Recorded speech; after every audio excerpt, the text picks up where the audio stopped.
pues, ¿cómo crees? Queremos darles un informe de qué fue lo que pasó allí. Nosotros consideramos que esto es muy clave y que los estudiantes estemos constantemente informados de cómo va el cumplimiento de los acuerdos, cómo vamos en la exigencia de gratuidad de matrícula cero. Les cuento, básicamente tuvimos ahorita un problema técnico, pero bueno, eso no se comparó en nada a lo que pasó con el Ministerio de Educación esta mañana. La mesa de diálogo estaba citada a las 8:30 de la mañana y solo pudimos empezar a las 9:30 porque el ministerio, el de la educación virtual, el de los planes de apoyo digital para las universidades, no tuvo conexión a internet suficiente para poderse conectar de forma estable a nuestra reunión. Imagínense, o sea, si así está el Ministerio de Educación que cuenta con un presupuesto, etc., con técnicos para atender este tipo de cosas, pues si ni siquiera ellos tuvieron condiciones dignas para una conexión estable. Esto mismo le ocurre a muchos estudiantes de las regiones de nuestro país que de pronto tampoco tienen condiciones económicas para comprar un plan de datos que pues soporte la conectividad que este tipo de reuniones necesita. Así que empezamos 1 hora tarde, nos demoramos 11 horas y esto es precisamente de lo que vamos a hablarles hoy, ¿vale? El primer punto sobre el cual les vamos a hablar, creo que Cami nos puede hablar un poco sobre esto, tiene que ver con la exigencia central que llevamos a esta mesa, que fue exigirle al gobierno nacional matrícula cero y el rescate de las universidades públicas. Esto es muy, muy importante, muy, muy importante, porque pues las familias no tienen con qué pagar matrícula y lo más clave es que en medio de toda la crisis de la COVID, el gobierno nacional no ha adicionado un solo peso especialmente para atender la pandemia en las universidades públicas. O sea, lo que anuncia y lo que se la pasa anunciando con bombos y platillos, en parte fue lo que conquistamos en el 2018, pero no son recursos adicionales fruto y también para atender la COVID, o sea, ni por ni para la COVID y toda la crisis que esto ha generado en las universidades. Entonces, Cami, tienes la palabra. Bueno, muchas gracias, Jennifer. No, voy a contarlo de una manera muy sucinta. El modelo de Ley 30 ha llevado a las universidades públicas de Colombia a autofinanciarse, según datos del sistema universitario estatal, en un 50%. Esto quiere decir que 1 de cada 2 pesos que reciben las universidades pues provienen de recursos propios y tienen básicamente 3 fuentes: el cobro de matrícula, la venta de servicios y los convenios interadministrativos. Estos son plata que la universidad consigue por diferentes fuentes, pero una de ellas son las matrículas. Y evidentemente, dada la situación que estamos viviendo en estos momentos, los colombianos, donde llevamos 3 meses con la economía paralizada, con el comercio frenado, con los trabajadores informales frenados, con suspensiones de contratos, o sea, en medio de una crisis bien berraca que estamos viviendo todos los colombianos, pues decirle a las familias de los estudiantes de las universidades de Colombia que paguen matrícula es tan sencillo como ponerlas a discutir entre si pagan el arriendo, si compran mercado en sus casas o si pueden estudiar. Y evidentemente desde ACRES y desde las diferentes plataformas de los estudiantes y profesores hemos estado elevando una serie de exigencias al Ministerio de Educación y al gobierno de Iván Duque, y es que deje de destinar plata para endeudar instituciones, para endeudar estudiantes y para entregarle plata al capital financiero y le transfiera directamente los recursos a las universidades que necesitan. Sin embargo, a esta exigencia que hoy llevamos a la mesa con el gobierno nacional, pues el gobierno nacional lo respondió de una manera muy sucinta, y es la siguiente: ya hemos destinado una plata, 1.5 billones, que en realidad son recursos para endeudar instituciones educativas, no para gratuidad. En gratuidad vamos a invertir 97.000 millones de pesos, que no representan ni el 10% de lo que necesitarían las universidades públicas para poder, digamos, eximir a los estudiantes del pago de su matrícula, y de una manera, digamos, mentirosa, maquillan esta situación diciendo, y ahí está Generación E, y con Generación E pues le vamos a dar gratuidad a un número importante de estudiantes. Esto no es nuevo, esto estaba antes de la pandemia. O sea, en medio de la pandemia el gobierno para educación superior ha sacado 2 decretos, 467 y 662, y ninguno de ellos tiene soluciones reales para las universidades públicas, sino que tiene deuda para los estudiantes y deuda para las universidades, y esto es algo grave que estamos denunciando en estos momentos, pero queda claro que la exigencia se mantiene. Esto es muy importante, o sea, el gobierno nacional responde a la exigencia de matrícula cero, que con los recursos que ellos dan es suficiente, cuando es claro que más del 90% de los estudiantes de las instituciones de educación superior públicas son estratos 1, 2 y 3 y muy probablemente tengan que, pues no tengan cómo pagar la matrícula y puedan desertar, que es nuestra mayor preocupación. Se ha estimado una deserción superior al 30% y al gobierno nacional no le parece que esto sea prioritario en el gasto público, de forma que ha decidido pues responder que no a esta exigencia. Además, como lo decía Camilo, no solamente es matrícula cero, sino también pues la misma supervivencia de las universidades públicas, cuyo déficit ha aumentado fruto de la crisis económica que está atravesando el país por la COVID. Entonces, nos quería contar un poco sobre la situación con el ICETEX. Vale, desde el inicio de la mesa técnica para la reforma del ICETEX, la CRES ha venido denunciando una serie de prácticas antidemocráticas por parte de los organizadores de esta mesa en cabeza del gobierno, puesto que, digamos, se traen personas que son externas a la composición de la mesa, se dicen que hay unos consensos donde no los hay, y se presentan una serie de reformas que están en el marco del proyecto político del gobierno, que es claramente neoliberal, orientado hacia una visión más privatizadora de la educación, como si fuesen resultados de acuerdos logrados entre las plataformas estudiantiles, profesorales y el gobierno, cuando no es así. Esa serie de irregularidades y de falta de unas garantías básicas y elementales para el debate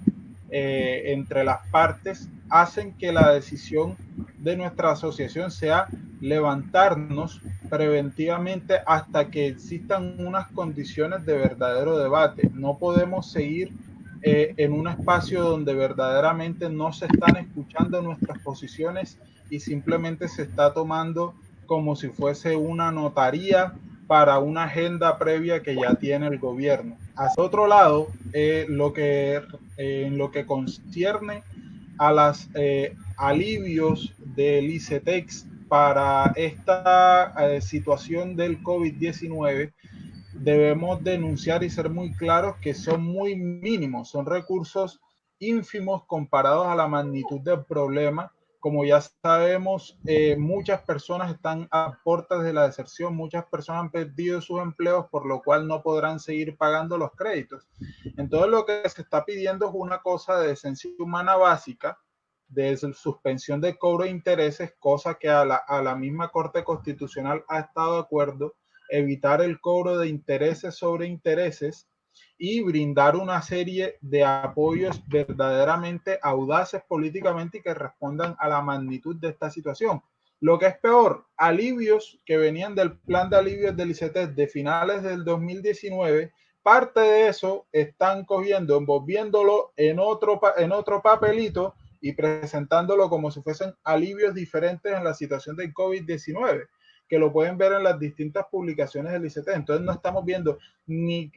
alivios realmente nuevos, ni de la magnitud necesaria para atender esta crisis, en particular para los estudiantes de universidad privada, que en su gran mayoría están beneficiados con están endeudados con ICETEX o con otras entidades financieras. Es súper grave. En esta mesa vamos a suspender nuestra participación, precisamente exigiendo que haya mayores garantías democráticas para la discusión, como ya lo planteaba Lucho. Incluso se han empeorado condiciones de personas endeudadas con el ICETEX, un plan de alivios que incluía el aplazamiento, o sea, alargar el plazo para pagar el crédito y que en el cual la gente termina pagando el doble de los intereses, la implementación de la financiación contingente al ingreso, que también ha sido una cosa contra la cual hemos estado organizándonos desde la Asociación Colombiana de Representantes Estudiantiles de la Educación Superior. Entonces, por eso hemos decidido suspender nuestra participación en esta mesa. Yo quería preguntarle a José si podía de pronto como detallar un poco más los elementos sobre la situación presupuestal de las universidades públicas. Si no es con una adición presupuestal, entonces, ¿cómo es que el gobierno nacional espera que las universidades públicas atraviesen la crisis? Vemos que en este contexto que nunca antes se había vivido en la historia reciente de atender una pandemia, todos tenemos que hacer esfuerzos y que el gobierno nacional tiene la capacidad normativa y el músculo financiero para hacer. Nosotros hemos pasado una serie de propuestas, miramos detalladamente cuánto le ingresan a las universidades y a las instituciones de educación superior al año por matrículas, y eso da el cálculo de alrededor de 1.2 billones de pesos en el año. Por eso, de ahí es que nos planteamos la posibilidad de exigirle al gobierno nacional, como las familias y las universidades en estos momentos se les ha reducido considerablemente los ingresos, y para prevenir la deserción estudiantil, nosotros decimos, en el año sería 1.2 billones de pesos, pero por lo menos para un semestre serían 620.000 millones de pesos para las universidades públicas y 210.000 millones de pesos para las instituciones técnicas y tecnológicas y universitarias. Esto, por supuesto, no es un regalo. Hay países en el mundo que ya están invirtiendo alrededor del 20-25% del Producto Interno Bruto, y Colombia hasta ahora van alrededor del 3%. O sea, ¿cómo es posible que el gobierno nacional, en el momento de la peor crisis presupuestal que nos toma a las instituciones de educación superior públicas, no le esté destinando y descuide a las instituciones en este contexto tan terrible que estamos pasando? Entonces, de ahí partimos para ese hecho. Sabemos que en las instituciones de educación superior florecen iniciativas, apoyos y necesidades que puede cubrir las universidades en estos casos, pero el papel decidido del gobierno nacional es el que está llamado a atender esta crisis con medidas concretas, con alivios para las personas endeudadas y con presupuesto para las instituciones de educación superior públicas. Jennifer. En vez de inyectarle presupuesto directamente a las universidades públicas, lo que propone el gobierno es endeudamiento con FINDETER hasta por unos 1.5 billones de pesos,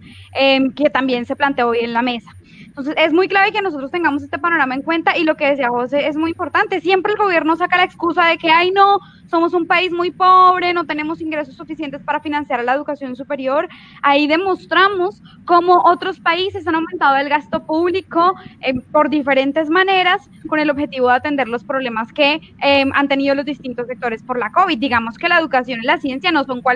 cualesquiera sectores, sino que son sectores fundamentales en la lucha contra la pandemia. Resaltemos que los laboratorios, los hospitales universitarios, los respiradores artificiales, la investigación han sido factores súper claves que las universidades han puesto a disposición de la sociedad colombiana para poder dar la lucha contra esta pandemia, y lo han hecho solas porque el gobierno nacional, insisto en esto, no les ha entregado un solo peso adicional. O sea, es como si no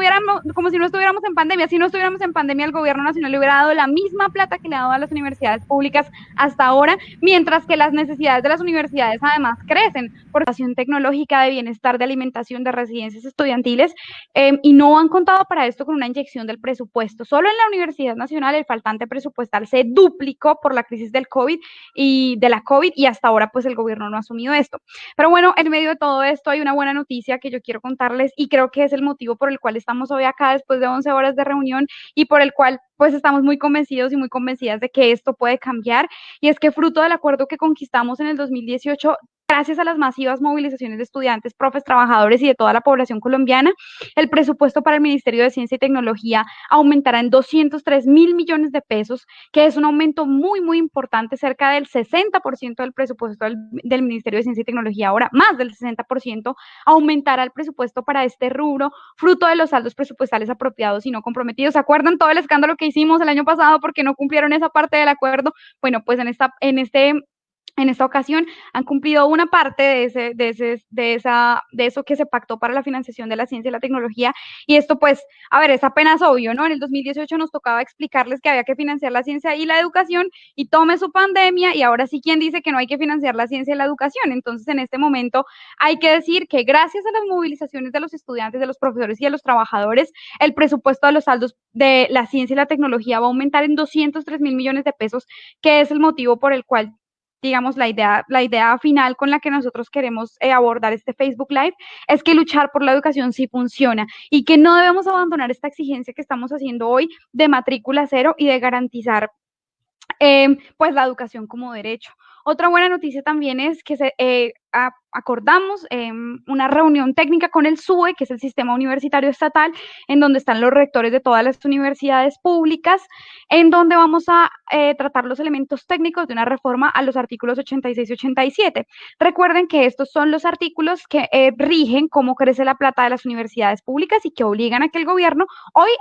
aumente el presupuesto con el IPC, pero el IPC, que es el índice de precios al consumidor, o sea, la inflación, es insuficiente, y por eso se hace necesario y urgente urgente hacer una reforma a los artículos 86 y 87 para que el presupuesto de las universidades públicas sea creciente aún después de este gobierno. Por ahí también hay otra buena noticia, el gobierno pues está cumpliendo la parte del acuerdo que tiene que ver con el aumento de la base presupuestal de las universidades públicas. No, pues sería un descarado si no, ¿verdad? Porque entonces, pues, estarían incumpliendo lo que pactamos en el 2018, pero pues vale la pena que igual lo señalemos para que estemos pendientes también en nuestras universidades de en qué se gastan esos recursos. También ha estado haciendo la Federación Colombiana de Educadores y es básicamente una decisión o un anuncio que ha realizado el gobierno nacional de promover la presencialidad a partir del mes de agosto, o sea, entre julio y agosto, tratar de volver a retomar de alguna manera las actividades presenciales en las instituciones educativas. Nosotros creemos que esta es una decisión garrafal, dado que todos y cada uno de los estudios que se han hecho en este país coinciden en que el pico epidemiológico, es decir, donde van a haber más contagiados en Colombia y donde podría colapsar el sistema de salud de nuestro país, es entre los últimos días de julio y el mes de agosto. Entonces, tomar la decisión de comenzar a promover la presencialidad en las instituciones educativas es irresponsable y por esa razón le estamos exigiendo al gobierno nacional que sea responsable y no tome medidas que pongan en un mayor riesgo la vida de estudiantes, profesores y administrativos, sino que por el contrario garantice y establezca protocolos de bioseguridad con financiación estatal, porque de otra manera se agravaría aún más la situación financiera de las universidades. Muy importante eso que planteaba Muñoz. No sé, de pronto, bueno, aquí nos están ayudando en el máster, si haya que responder alguna pregunta que el público nos esté haciendo, como reiteradamente. Plino del Carmen Terán, ¿qué opinan de la improvisación en la educación remota impartida hasta ahora? ¿Qué opinión merece esto, José?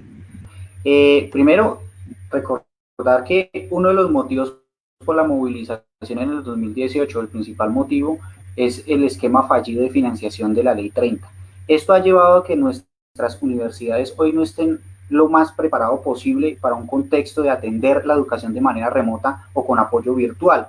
Las plataformas de nuestras instituciones, las herramientas tecnológicas, pedagógicas y didácticas que deben de apoyarse y sobre todo también la capacitación para nuestros profesores, pues el Estado ha descuidado eso para ofrecerlo de la mejor calidad. Pero segundo, nuestras universidades también no han tenido la oportunidad de poder ofrecer los apoyos psicológicos, psicosociales, económicos, acompañamiento académico, etcétera, que requiere todo este contexto de aislamiento como se debiera. Por eso nosotros le hemos insistido al gobierno nacional.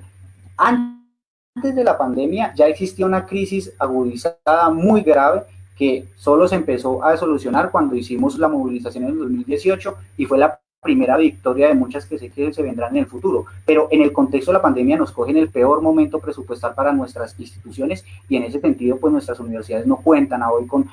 por más esfuerzos que han hecho, iniciativas que florecen, pues es lo cierto que el gobierno nacional tiene que atender de la mejor manera destinando recursos a nuestras instituciones para que así ellas puedan brindar muchas garantías tanto académicas, de calidad y apoyos tecnológicos para que se pueda brindar la educación remota y en apoyos virtuales. El hecho, Jennifer y Juan Camilo, es que es una caricatura de mal gusto que en una reunión con el Ministerio de Educación, como lo dice Jennifer, que es el que defiende la educación virtual y todas esas herramientas, no hayamos podido empezar la reunión porque el ministerio se le caía el internet, entre ellos no se escuchaban. El problema de conectividad no era de nosotros, sino del mismo gobierno. Entonces, si así está el gobierno, imagínense cómo están nuestras instituciones en todo el país y a lo largo y ancho del territorio nacional.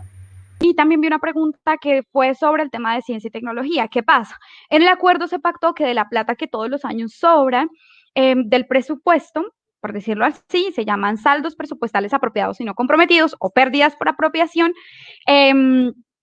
el 20% o máximo hasta 300.000 millones de pesos se entregaría para la financiación de Colciencias, en esa época Colciencias, ahora Ministerio de Ciencia y Tecnología. Esa plata la incumplió el gobierno el año pasado, solamente se entregaron 72.000 millones, creo que fueron 72.000 millones de pesos el año pasado de los saldos presupuestales, o 78.000 millones de pesos de los saldos presupuestales, cuando había suficiente plata para cubrir el techo, que eran los 300.000 millones de pesos. Entonces el gobierno incumplió fuertemente ese punto, o sea, eso quiere decir que para el 2020 no se incluyeron los 300.000 millones de pesos que tocaba ¿qué está pasando? Sino que se incluyeron solamente 78.000. Este año, pues la situación fiscal es un poco más difícil, la situación del presupuesto nacional, entonces, pues de la plata que sobró, que fueron 1.9 billones de pesos, se va a aumentar el presupuesto para Colciencias, para el Ministerio de Ciencia y Tecnología, perdón, para el 2021, no para el 2020, sino para el 2021, en 203.000 millones de pesos. Obvio, habrá que hacerle mucha veeduría a este punto del acuerdo, pero no es cualquier victoria. Recordemos que aquí tenemos un gobierno que considera que Colombia es un país que debe estar destinado a la producción de bienes de muy poco valor agregado y a la exportación, sobre todo, en vez de fortalecer el mercado interno, que se ha metido en la lógica de la División Internacional de Trabajo y nos ha colocado abajo de la pirámide, y en esa medida, pues la ciencia y la tecnología, ellos plantean que no es una prioridad para nuestro país. Básicamente estamos condenados a siempre consumir la ciencia y la tecnología de otros países. Por eso esta conquista, que no es nuestra solamente, sino de todos los estudiantes, profesores y trabajadores que se dieron a las calles en el 2018 y las familias que decidieron marchar con nosotros, es muy importante y es un precedente para el movimiento estudiantil. Entonces, esa lección lo que nos deja es que luchando es que nosotros conquistamos las victorias del movimiento estudiantil. Nos falta una muy importante, que es la matrícula cero de aquí en adelante y el rescate de las universidades públicas. Entonces, bueno, muchas gracias por el tiempo, por su disposición. Bueno, hasta luego. Despídense, chicos.